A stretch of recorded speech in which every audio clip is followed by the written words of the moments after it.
तिल्लई या पवित्र शहरात, ज्याच्या भव्य मंदिरासाठी प्रसिद्ध आहे, जेथे भगवान शिव वैश्विक नृत्य करतात, तेथे एक नम्र कुंभार राहत होता. हा माणूस थिरुनीलाकंदर भगवान शिवाचा एक निष्ठावान अनुयायी होता, जो त्याच्या अढळ विश्वास आणि परमेश्वराच्या भक्तांच्या सेवेसाठी ओळखला जातो. थिरुनीलकंदर यांनी मातीची भांडी बनवून विकून आपला उदरनिर्वाह केला.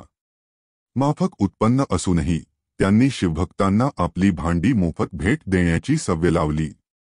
त्याच्यासाठी परमेश्वराची उपासना करणाऱ्यांची सेवा करणे ही सर्वात मोठी भक्ती होती. त्याने एका सद्गुणी स्त्रीशी लग्न केले होते, जिची शुद्धता आणि आध्यात्मिक शक्ती त्याच्याशी जुळली होती. तिने भगवान शिवाच्या निळ्या कंठाची पूजा केली, जे विश्वाचे रक्षण करण्यासाठी त्याने पिलेल्या विषाचे प्रतीक आहे. एकत्र जोडपे साधे पण आध्यात्मिकदृष्ट्या समृद्ध जीवन जगले, स्वतःला धार्मिकतेच्या मार्गावर समर्पित केले. तथापि थिरुनीलकंदरच्या भक्तीची एकदा परीक्षा झाली.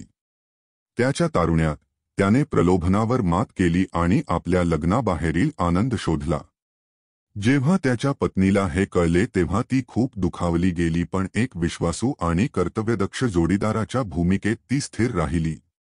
तिने आपल्या पतीची काळजी घेणे आणि तिच्या जबाबदाऱ्या पार पाडणे सुरू ठेवले असले तरी तिने त्यांच्यामध्ये एक सीमा लादली.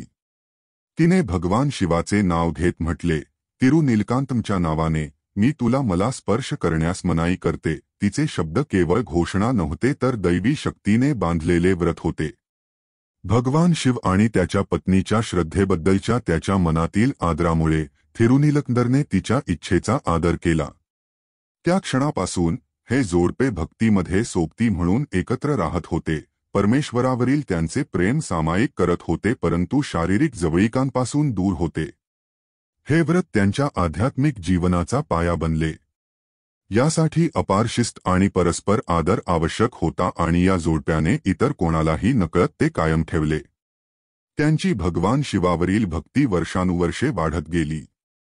थिरुनीलकंदर आणि त्याच्या पत्नीच्या अतूट भक्तीने प्रभावित झालेल्या भगवान शिवाने त्यांची परीक्षा घेण्याचे ठरवले.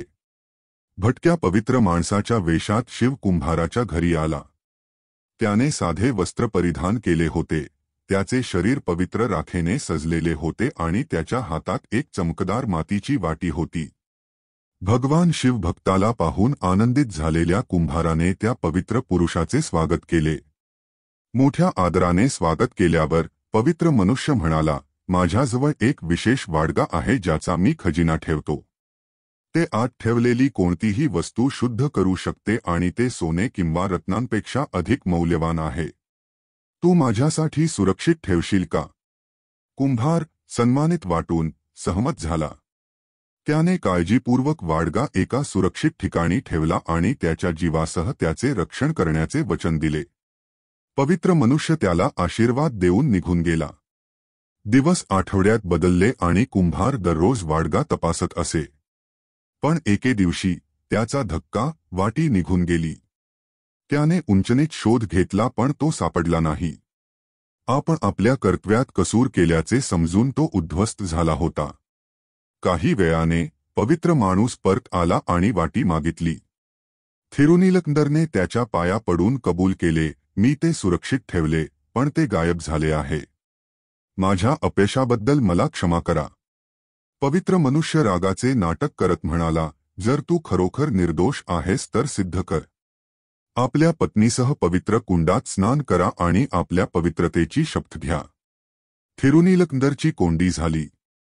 त्याने आणि त्याच्या पत्नीने वर्षांपूर्वी घेतलेले व्रत तो मोडू शकला नाही. भगवान शिवाच्या नावाच्या आदरापोटी त्यांनी एकमेकांना कधीही स्पर्श करण्याचे वचन दिले होते. आता तो तिचा हात कसा धरून बुडवून घेणार? त्यांनी त्यांचे व्रत पवित्र पुरुषाला समजावून सांगितले, परंतु त्या माणसाने आग्रह धरला, तुम्ही तुमच्या पत्नीसह बांबूची काठी धरून शपथ घेऊ शकता. ते पुरेसे असेल. अनिच्छेने कुंभार आणि त्याच्या पत्नीने ते मान्य केले. बांबूच्या कर्मचाऱ्याच्या विरुद्ध टोकांना धरून त्यांनी पवित्र कुंडात पाऊल ठेवले आणि त्यांच्या प्रामाणिकपणाची साक्ष देण्यासाठी भगवान शिवाची प्रार्थना केली. हे जोडपे पाण्यातून बाहेर पडताच चमत्कारिक परिवर्तन घडले. त्यांचे म्हातारपण नाहीसे झाले आणि ते पुन्हा तरुण आणि तेजस्वी झाले. आकाशातून फुलांचा वर्षाव झाला आणि आकाशी प्राणी त्यांच्या भक्तीचे गुणगान गायले. या पवित्र पुरुषाने नंतर भगवान शिव म्हणून आपले खरे रूप प्रकट केले. दैवी वैभवात त्याची पत्नी देवी पार्वती त्याच्या खगोलीय बैलावर नंदीवर उभे होते. भारावून गेले. कुंभार आणि त्याची पत्नी जमिनीवर पडले आणि त्यांची पूजा केली. भगवान शिव म्हणाले, तुमची श्रद्धा आणि भक्ती मला खूप प्रभावित करते.